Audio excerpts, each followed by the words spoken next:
Sinopsis Ikatan Cinta 8 September 2022. Aldebaran tersadar dan hapus air mata Andin. Pada sinetron Ikatan Cinta malam ini menyuguhkan cerita yang tak kalah menarik dari sebelumnya.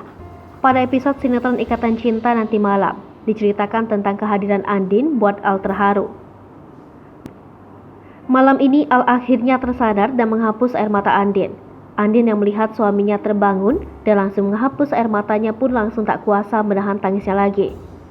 Andin langsung mencium tangannya Aldebaran dan beranjak memeluknya dengan hangat. Aldebaran yang mencoba mengingat merasa nyaman berada dalam pelukan Andin. Aldebaran kemudian melihat cincin yang dikenakan Andin. Perlahan Aldebaran mulai mengingat momen manis bersama Andin. Dan Aldebaran tahu bahwa orang yang berada di hadapannya adalah istrinya. Aldebaran terharu dan mengucapkan kata maaf dan terima kasih. Maaf karena telah menunggu terlalu lama dan terima kasih karena mengharapkan ia kembali. Keduanya pun tak kuasa menahan tangis hingga berpelukan. Jangan lupa saksikan kisah selanjutnya sinetron Ikatan Cinta yang akan tayang di RCTI malam ini. Sekedar informasi, sinopsis ini tak sepenuhnya benar karena berasal dari berbagai sumber. Hai pemirsa Sri Popo TV, jangan lupa komen, like, dan subscribe serta tonton terus berita-berita terupdate lainnya ya.